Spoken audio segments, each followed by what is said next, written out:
केंद्र में राज्य मंत्री परम आदरणीय श्रीमान हर्ष जी मल्होत्रा हमारे बीच में हैं। साथ में इस जिले के भारतीय जनता पार्टी के शाहदरा जिला के यशस्वी अध्यक्ष आदरणीय श्रीमान संजय गोयल जी, हमारे इस लोकसभा में दूसरा जिला मयूर विहार जिला के आदरणीय अध्यक्ष श्रीमान विजेंद्र धामा जी और महामंत्री संजीव जी हमारे मध्य में हैं। आपसे अब डायरेक्ट मैं ज्यादा समय न लेता हुआ श्रीमान हर्ष मल्होत्रा जी आपके बीच में अपनी बात रखेंगे और धैर्य से आप कवर करें। उसके बाद आप जो प्रश्न पूछने हैं, जब आप अपना वक्तव्य पूरा खत्म कर लेंगे तो एक एक करके अपना नाम बता के या चैनल का बता के आप प्रश्न। इसकी आवश्यकता है? इसकी आवश्यकता नहीं, वो कुछ एक के माइक उस पे थे ना, स्पीकर थे, सपोर्ट सेटल है, हो जाएगा, इसी से हो जाएगा मेरा ख्याल। धन्यवाद भारत भाई। मेरे साथ हमारे दोनों जिला के अध्यक्ष भाई विजेंद्र जी, भाई संजय जी, उपस्थित मीडिया के साथियों, आप सबको वर्ष 2025 की बहुत बहुत शुभकामनाएं। अभी आदरणीय प्रधानमंत्री जी ने पिछले 4 दिनों के अंदर लगभग 16,500 करोड़ की परियोजनाएं दिल्ली के लिए या तो उद्घाटित की है या शिलान्यास किया है। और इसके अलावा भी दिल्ली में बहुत से ऐसे प्रोजेक्ट्स जो 2014 के बाद जिनका शिलान्यास भी स्वयं प्रधानमंत्री जी ने किया और उसका उद्घाटन भी प्रधानमंत्री जी ने किया। इवन पूर्वी दिल्ली में ही आप देखेंगे, यहां से 2 किलोमीटर दूरी पर दिल्ली मेरठ एक्सप्रेसवे पर ट्रैफिक पूरी तरह से पिछले 4 साल से 4.5 साल से चल रहा है। जो समय गाजीपुर से सराय काले खां जाने का 35-40 मिनट का समय लगता था, आज वो 8-10 मिनट में हम ये पूरा समय, पूरा स्ट्रेच बाय रोड कार से या व्हीकल से, मोटर व्हीकल से कवर करते हैं। इससे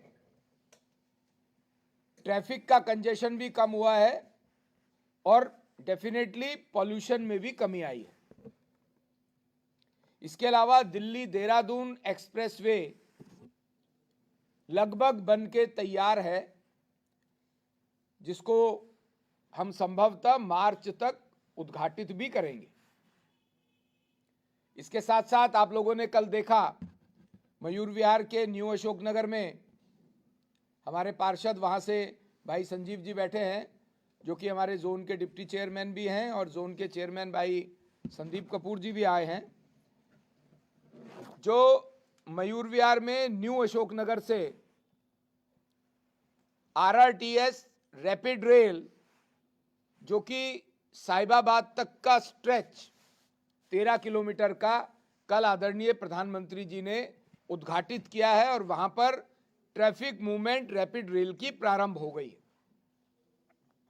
इसके अलावा यहीं से अलवर तक सोनीपत के रास्ते रैपिड रेल का काम भी चल रहा है। आप देखेंगे सराय काले खां पर इसका काम चल रहा है और अगले 1.5-2 साल में वो भी स्ट्रेच पूरा होने वाला है। आज पूरे देश में मेट्रो का जो माइलेज कवर है वो 1000 किलोमीटर से भी क्रॉस कर गया कल, जिसमें रिठाला से कुंडली का नया मेट्रो फेज 4 प्रधानमंत्री जी ने उसका शिलान्यास भी किया, और तिलक नगर से और किशन पार्क तक, जनकपुरी से किशन पार्क तक का मेट्रो का फेज 4 प्रारंभ भी कर दिया है। मैं केवल पूर्वी दिल्ली की भी बात करूं तो मोदी जी की सरकार 2014 में आती है तो हमारे कड़कड़डूमा में आईपी यूनिवर्सिटी का शिलान्यास भी होता है और उसके बाद उद्घाटन भी होता है।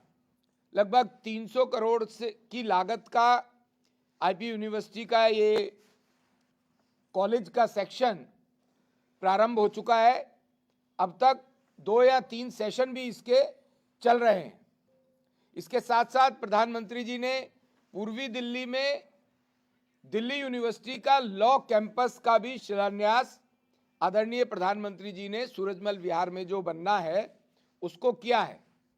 इसके अलावा 2 और कैंपसेस दिल्ली यूनिवर्सिटी के, एक नजफगढ़ का और एक पश्चिमी दिल्ली का भी शिलान्यास आदरणीय प्रधानमंत्री जी ने किया।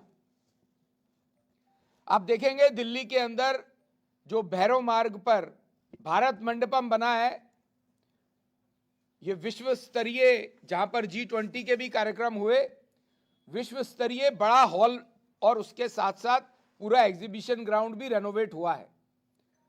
वहां से ट्रैफिक कंजेशन को कम करने के लिए, पॉल्यूशन को कम करने के लिए जो टनल का निर्माण हुआ है उससे भी ट्रैफिक बहुत कम हुआ है और जो समय 1-1 घंटा वहां जाम में लगता था, आज 5-7 मिनट में, 10 मिनट में मैक्सिमम टनल के रास्ते हमारे नोएडा जाने वाला NH24 को टच करता है, मेरठ जाने वाले NH24 को टच करता है। इसके अलावा रोड ट्रांसपोर्ट ने, जो केंद्र का मंत्रालय है जिसका मैं MOS भी हूं, हमने भी दिल्ली में ट्रैफिक कंजेशन कम करने के लिए विशेष तौर से जो हरियाणा से उत्तर प्रदेश जाने वाला ट्रैफिक है, कार का व्हीकुलर ट्रैफिक है, उसके कंजेशन को और कम करने के लिए दिल्ली देहरादून जो एक्सप्रेसवे है, वहां पर दिल्ली से पहले ही अगर कोई देहरादून से आ रहा है और उसको नोएडा जाना है, उसको दिल्ली ना आना पड़े, इसके लिए ट्रॉनिका सिटी के पास से गाजियाबाद होते हुए एक बाईपास के निर्माण को प्रधानमंत्री जी ने, आदरणीय नितिन गडकरी जी ने स्वीकृति दी है और उसकी टेंडर प्रक्रिया भी शुरू हुई है ताकि वो ट्रैफिक दिल्ली में ना आए। सिमिलरली हरियाणा से देहरादून जाने वाला जो ट्रैफिक है वो भी कुंडली का जो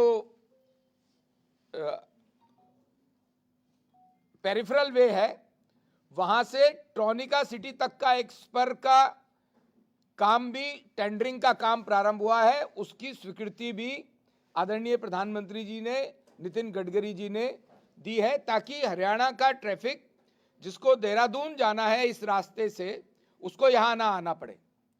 तो ये सब बातें वो हैं जिससे कि दिल्ली के अंदर ट्रैफिक कम हो और पॉल्यूशन भी ना हो, व्हीकुलर पॉल्यूशन भी कम हो।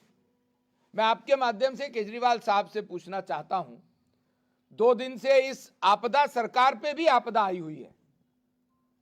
ये दिल्ली के लिए तो आपदा है ही, पर अब उनको ये लगने लगा कि दिल्ली के अंदर इतनी परियोजनाएं बार बार प्रधानमंत्री जी और भारतीय जनता पार्टी के नेता जो काम हुआ है वो बता रहे हैं, तो केजरीवाल साहब को परेशानी ये हो रही है और झूठ बोल रहे हैं कि प्रधानमंत्री जी दिल्ली वासियों को बुरा भला कह रहे हैं, केजरीवाल को बुरा भला कह रहे हैं। अरे भाई, झूठे को तो झूठा कहा ही जाएगा। जो आदमी पंजाब में 1000 रुपए महिलाओं को देने का वायदा करके 2.5 साल में आज तक किसी बहन के खाते में 1000 रुपए नहीं गए, और वही झूठ बोलना, दिल्ली की भोली भाली माताओं बहनों को छलने का काम दोबारा से करना कि मैं 2100 रुपए दूंगा, तो ये तो आपका झूठ ही है ना। आम आदमी पार्टी का झूठ इसलिए भी है कि वो सरकार में है, अभी आम आदमी पार्टी की सरकार है, आतिशी जी उसकी मुख्यमंत्री हैं। अगर उन्हें बहनों को 2100 रुपया देना है, इसकी सच्चाई ये है कि इनकी कैबिनेट की मीटिंग में जो चर्चा हुई वो 1000 रुपए देने की हुई। उस मीटिंग में कोई इन्होंने प्रस्ताव पास करके विधानसभा में भेजा हो, ऐसा नहीं है। इनको चाहिए था कि विधानसभा का सत्र बुलाते, उसमें स्पेशल बिल लाते, बहनों को 2100 रुपए देने का, उसमें 1000 रुपए की बात करते हैं और बाद में 2100 रुपए के होर्डिंग लगाते हैं। तो ये झूठ की प्रकाष्ठा है। आप 10 सालों से मस्जिद के इमाम भाइयों को 18,000 रुपए देते हो, आप दीजिए, हमें कोई आपत्ति नहीं है, पर एक तो उनको दे दीजिए। 18 महीने से उनकी तनख्वाह नहीं दे रहे, जिसको आप सैलरी बोल रहे हो, और अब आप मजाक कर रहे हो दिल्ली के मंदिरों के पंडितों के साथ, पुजारियों के साथ, कि हम आपको भी देंगे। फिर मेरी बात वही है कि आप विधानसभा का सत्र बुलाइए और उस सत्र में माताओं बहनों के लिए बिल पास करके अगले दिन से उनके अकाउंट में 2100 रुपए भेजिए। आप उसी बिल में दिल्ली के पुजारियों के लिए 18,000 रुपए नोटिफाई कर दीजिए, नोटिफिकेशन करिए। अभी तो आप सरकार में हैं, तो अभी आपको घोषणा करने का क्या मतलब है? ये तो वही घोषणा होगी जो आपने 2015 में भी की, 20 में भी की, कि हम यमुना जी को साफ कर देंगे। 2020 में इतने बड़े मीडिया के सामने, पूरे देश के सामने, दिल्ली के सामने अरविंद केजरीवाल जी ने कहा कि अगर मैं यमुना ना साफ कर सकूं 2025 तक, 20 में उन्होंने 5 साल का टाइम मांगा था, तो मुझे वोट मत देना। मैं तो ये याद दिलाने आया हूं दिल्ली की जनता को भी और केजरीवाल साहब को भी कि अब उनको वोट मांगने का अधिकार दिल्ली की जनता से नहीं है। अपनी बात का वायदा पूरा नहीं किया उन्होंने। तो इसमें अगर पार्टी बीजेपी के शीर्ष नेताओं ने ये बात कही कि वो झूठ बोलते हैं, तो क्या गलत है? इन्होंने ये कहा था, अरविंद केजरीवाल जी ने, कि मेरे पास कॉरपोरेशन आएगी तो मैं गाजीपुर का पहाड़ 1 साल में खत्म कर दूंगा। झूठ बोलते हैं ये। अभी फिर 1 साल बाद जब मीडिया ने इनसे पूछा कि आपने कहा था गाजीपुर का पहाड़ खत्म कर देंगे, वो तो ज्यों का त्यों है, तो इन्होंने कहा कि नहीं, उसमें अभी 2 साल और लगेंगे। फिर झूठा वायदा। तो फिर झूठे आदमी को झूठा ही कहा जाएगा ना। जबकि मैं आपको गाजीपुर के लैंडफिल साइट की असलियत बताना चाहता हूं। इन्होंने इसके ऊपर कोई काम भी शुरू नहीं किया। गाजीपुर की लैंडफिल साइट में 140 lakh ton, 140 lakh metric ton कूड़ा पड़ा है। प्रतिदिन गाजीपुर की लैंडफिल साइट पर 2600 मीट्रिक टन कूड़ा और डलता है। मैं आपके माध्यम से केजरीवाल साहब से पूछना चाहता हूं, इनके मेयर से पूछना चाहता हूं कि इन्होंने उस पहाड़ को कम करने के लिए क्या क्या किया, कम से कम ये तो बताएं। केजरीवाल साहब पिछले 2 महीने से ये और इनके नेता केवल दिल्ली की जनता के साथ झूठ बोल करके झूठी चुनावी घोषणाएं कर रहे हैं। मैं आपके माध्यम से केजरीवाल साहब से पूछना चाहता हूं कि आप 10 साल से दिल्ली की सत्ता पर काबिज हैं, आप मालिक हैं, जैसा वो खुद ही बोलते हैं। इन्होंने दिल्ली की जनता के लिए क्या क्या किया? क्या 10 साल में विकास के काम दिल्ली के लिए किए? कम से कम ये तो बताएं। आप देखिए कितना बड़ा मजाक है। आपदा सरकार, आम आदमी पार्टी की सरकार चुनाव में जा रही है, पर उनके पास बताने के लिए ये नहीं है कि इन्होंने 10 साल में दिल्ली की जनता के लिए क्या क्या किया। मैं पूछता हूं आपके माध्यम से, क्या 500 स्कूल का वायदा था, 5 स्कूल नए बनाए हैं क्या? 20 कॉलेजेस का वायदा था, बीजेपी की केंद्र सरकार ने 3 कॉलेजेस का दिल्ली के अंदर शिलान्यास किया है अभी, और एक आईपी यूनिवर्सिटी बनाकर तैयार कर दी है। इन्होंने क्या एक भी कॉलेज का शिलान्यास किया है? इन्होंने क्या एक भी अस्पताल का शिलान्यास किया है? 20 अस्पताल का वायदा था इनका। ये तो इनके वायदे थे जो पूरे नहीं किए।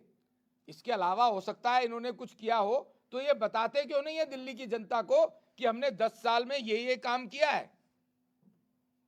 भारतीय जनता पार्टी की जो सरकार केंद्र में है, उन्होंने क्या क्या किया वो मैंने आपको बताया। इसके अलावा भी और भी काम है। अगर भारतीय जनता पार्टी चुनाव से पहले कोई वायदा करती है, आदरणीय नरेंद्र मोदी जी ने 2024 के चुनाव से पहले कहा था 70 साल से ऊपर के बुजुर्गों को, माताओं को आयुष्मान भारत योजना के 5 लाख का इलाज मुफ्त में प्राइवेट हॉस्पिटलों में करवाएंगे। तो वो तीसरी बार प्रधानमंत्री बनने के बाद दिल्ली की जनता के, देश की जनता के आशीर्वाद के बाद उन्होंने 100 दिन के अंदर वो वायदा पूरा किया है। पर दिल्ली के लोग उस बात से वंचित हैं। दुर्भाग्य है। पता नहीं दिल्ली के लोगों के साथ केजरीवाल को क्या दुश्मनी है। एक तरफ नरेंद्र मोदी जी दिल्ली के 78 लाख लोगों को मुफ्त में राशन दे रहे हैं और अगले 5 साल तक देने की बात करते हैं, कोविड से लेके आज तक। स्वयं उप मुख्यमंत्री मनीष सिसोदिया ने 2020 में विधानसभा में कहा था आयुष्मान भारत योजना दिल्ली में लागू करूंगा। दिल्ली के गरीबों को उसका लाभ मिलना चाहिए, पर दिल्ली के गरीबों को आयुष्मान भारत की योजना जो पूरे देश में प्रधानमंत्री जी ने लागू करी है, 35 करोड़ लोगों का कार्ड बना है, 8.5 करोड़ लोग हॉस्पिटलाइज होकर के 5 लाख रुपए का मुफ्त इलाज ले चुके हैं। पर केजरीवाल की दिल्ली की जनता से दुश्मनी के कारण दिल्ली में ये लागू नहीं है। कूड़े के पहाड़ के लिए मैं आपको बताना चाहता हूं, पूरी दिल्ली के अंदर 3 जगह पर ये लैंडफिल साइट्स हैं, गाजीपुर, भलसवा और ओखला। उसमें कुल मिलाकर के 229 लाख मीट्रिक टन है और उसके लिए केजरीवाल साहब ने कोई ना योजना बनाई ना उसको इंप्लीमेंट करना शुरू किया। जबकि दिल्ली के लेफ्टिनेंट गवर्नर साहब ने उसके ऊपर केंद्र सरकार की मदद से काम करना शुरू किया और उसके लिए उन्होंने मई 2022 में आने के बाद सितंबर 22 तक लगभग 25 लाख मीट्रिक टन कूड़ा वहां से डिस्पोज ऑफ किया है। कैसे किया है ये भी बताता हूं, ताकि आप दिल्ली की जनता को ये समझ में आए कि जिसने काम करना होता है वो उसकी योजना बनाता है, इंप्लीमेंट करता है। इसको सेग्रीगेट करने के लिए टर्मोइल मशीन्स वहां लगाई हैं और सेग्रीगेशन में 3 तरह का प्रोडक्ट निकलता है। एक रिफ्यूज ड्राइव फ्यूल बोलते हैं, जो कि भट्टियों में जाकर के कोयले की जगह काम आता है, और ये एलजी साहब ने इसकी योजना बनाई। दिल्ली के आसपास की जो सीमेंट फैक्ट्रीज हैं उनकी फर्नेसेस में जा रहा है। दिल्ली के आसपास शामली में, बागपत से आगे, वहां पर जो पेपर मिल्स हैं उनसे बात करके ये आरडीएफ रिफ्यूज ड्राइव फ्यूल उनकी भट्टियों में जा रहा है और वो लोग पैसे भी दे रहे हैं लेने के, ताकि उस पैसे से इस कूड़े को निष्पादन करने में और मदद मिल सके। एक इकोनॉमिकली वायबल मॉडल बनाया है। ये काम दिल्ली के एलजी साहब ने करना शुरू किया। इसमें जो दूसरा प्रोडक्ट निकलता है वो सीएनडी वेस्ट होता है, जो बिल्डिंग मटेरियल का कूड़ा, रोड़ी, पत्थर, ये सीएनडी वेस्ट प्लांट्स में जाता है, जो कि शास्त्री नगर में भी है, बुराड़ी में भी है। वहां पर जाकर के इससे बजरी बनती है, टाइल बनती है, जो काम में आती है। और फिर जो इनर्ट वेस्ट निकलता है वो रोड बनाने के काम में, रोड के नीचे डलने के काम में आता है। जो हमारा विभाग है national highway authority of India, वो इसको लेकर के रोड के नीचे डाल रहा है। जो एनटीपीसी का इको पार्क है वहां पे भी इनर्ट वेस्ट गया है। कुंडली, होलंबी, फरीदाबाद, मीठापुर, इन सब में एनएचएआई लेके गई है और जो ये वेस्ट निकल रहा है उसको वहां डाल रही है। ये जो मैंने आपको प्रोसेस बताया, ये इसलिए बताया ताकि दिल्ली की जनता को ये समझ में आए तो काम कैसे हो रहा है और कौन कर रहा है। दिल्ली की सरकार ने इसके ऊपर एक पत्ता भी नहीं तोड़ा है। क्यों? ये करना नहीं चाहते। और इसके ऊपर आप सोचिए, मैं कितनी बड़ी बात आपको बताने जा रहा हूं। मैं आपको इंटेंशन बताने जा रहा हूं केजरीवाल की और इस आपदा सरकार की। नेशनल ग्रीन ट्रिब्यूनल ने दिल्ली के एलजी को इसका चेयरपर्सन बनाया, जो हाई लेवल एक कमेटी बनाई इस कूड़े को निष्पादन करने के लिए। इसी तरह की एक high level committee Yamuna ji को साफ करने के लिए भी एनजीटी ने बनाई थी, जिसका इंचार्ज या चेयरपर्सन दिल्ली के एलजी को बनाया था। केजरीवाल साहब यमुना जी साफ ना कर रहे हैं, ना करने दे रहे हैं। ये उठ के सुप्रीम कोर्ट चले गए स्टे लेने के लिए। आप सोचिए, यमुना जी की सफाई एलजी साहब करना चाह रहे हैं, उन्होंने इसको करने का काम प्रारंभ किया और ये साहब सुप्रीम कोर्ट चले गए, केजरीवाल साहब, कि यमुना जी साहब मैं करूंगा। अरे तुम कर नहीं रहे, 8,500 करोड़ रुपए केंद्र सरकार से आया है, तुम उसको भी हड़प के बैठ गए। फिर सुप्रीम कोर्ट जाकर के यमुना जी साफ ना हो इसके लिए स्टे लेके आए।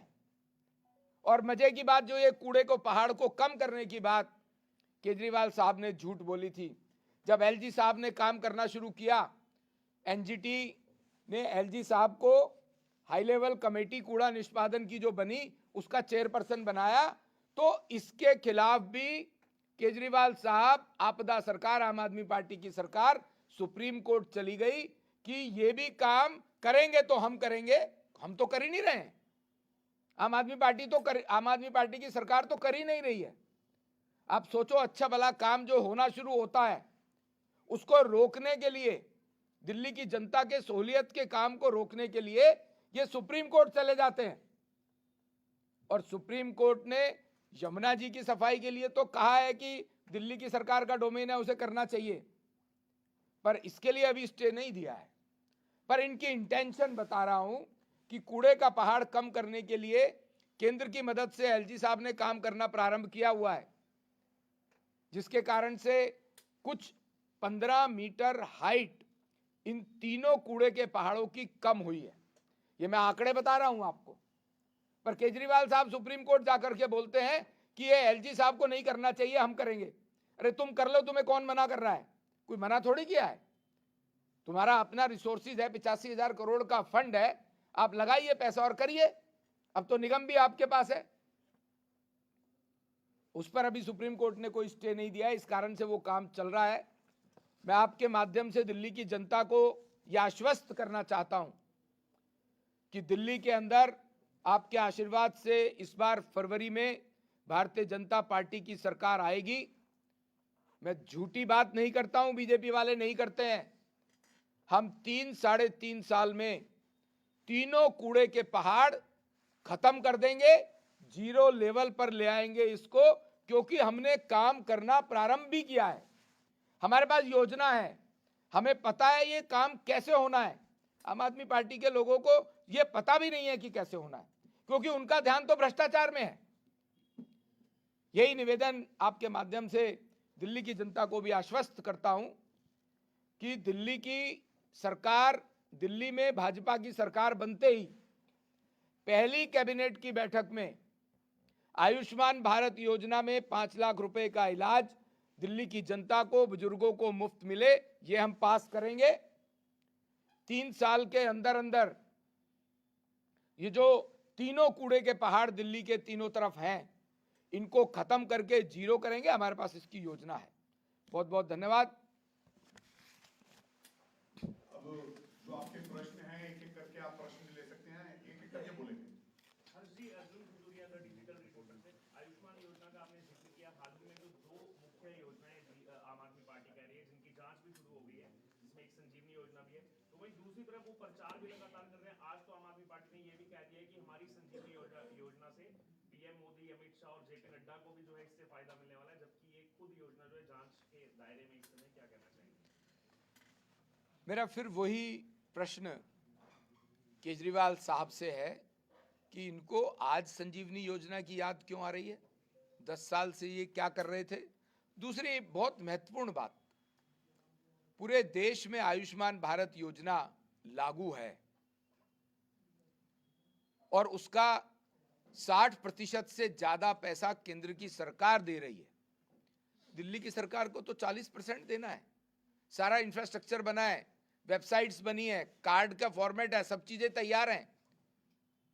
तो दिल्ली की सरकार ऐसा क्यों कर रही है कि अपनी नई योजना, जिसमें इनको 100% पैसा देना पड़ेगा, और आयुष्मान भारत योजना में तो इन्हें केवल 40% देना पड़ेगा। आप सबको मालूम है दिल्ली की सरकार इस समय घाटे में चल रही है, इनके पास पैसा है ही नहीं देने के लिए। ये लोग अभी सैलरीज भी प्रॉपर नहीं दे पा रहे हैं। 12 दिल्ली के कॉलेजेस ऐसे हैं जो दिल्ली की सरकार चलाती है, दिल्ली यूनिवर्सिटी के, उनके प्रोफेसर्स को पैसा नहीं मिला है, तनख्वाह नहीं मिल रही है।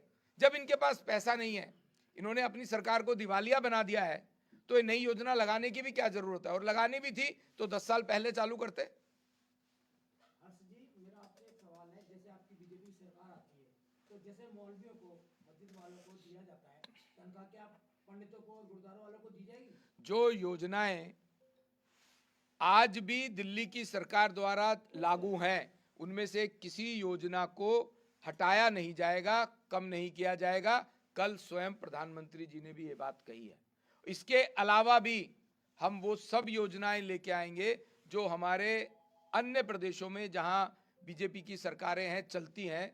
मध्य प्रदेश में, हरियाणा में, महाराष्ट्र में, छत्तीसगढ़ में, हम राजस्थान में, सब जगह महिलाओं को सम्मान निधि देते हैं। तो हमारी वो योजनाएं भी यहाँ पर चलाई जाएंगी। जी, उसमें बढ़ोतरी होगी, जैसे कि केजरीवाल ने कह दिया कि 200 यूनिट से 300 यूनिट कर दिया है। आपकी सरकार आएगी तो केजरीवाल साहब सिर्फ और सिर्फ झूठ बोल रहे हैं, लालच दे रहे हैं, क्योंकि इनको पता है विकास का इन्होंने कोई काम नहीं किया। विकास का मुद्दा इनका मुद्दा ही नहीं है, ये सिर्फ झूठ और लालच पे हैं। मैंने कहा कि जो योजनाएं अभी सरकार में चल रही हैं उनमें कोई कटौती नहीं की जाएगी, कुछ ना कुछ बढ़ोतरी की जाएगी। हर जी, आपने महिलाओं के सम्मान की बात कही है, वहीं आपके एक नेता कहते हैं कि हम कालका जी की सड़कें प्रियंका गांधी के गाल जैसी बनाएंगे। इससे महिलाओं का सम्मान है या अपमान? महिलाओं के सम्मान की बात अगर हम करते हैं तो हमने सभी प्रदेशों में उनके लिए कोई ना कोई योजना चलाई है, दिल्ली में भी चलाएंगे। सर, आज कांग्रेस ने घोषणा की है प्यारी दीदी योजना 2500 रुपए की। पहले आम आदमी पार्टी ने की, क्या बीजेपी कोई ऐसी योजना लेके आएगी? मैंने बार बार कहा है कि हम जो सम्मान निधि महिलाओं को अपने अन्य प्रदेशों में दे रहे हैं, दिल्ली में भी ऐसी योजना लाएंगे। बहुत बहुत धन्यवाद। Thank you boss. आप सभी से निवेदन है, बड़ा विनम्र निवेदन है कि नीचे भोजन तैयार है और कोई भी पत्रकार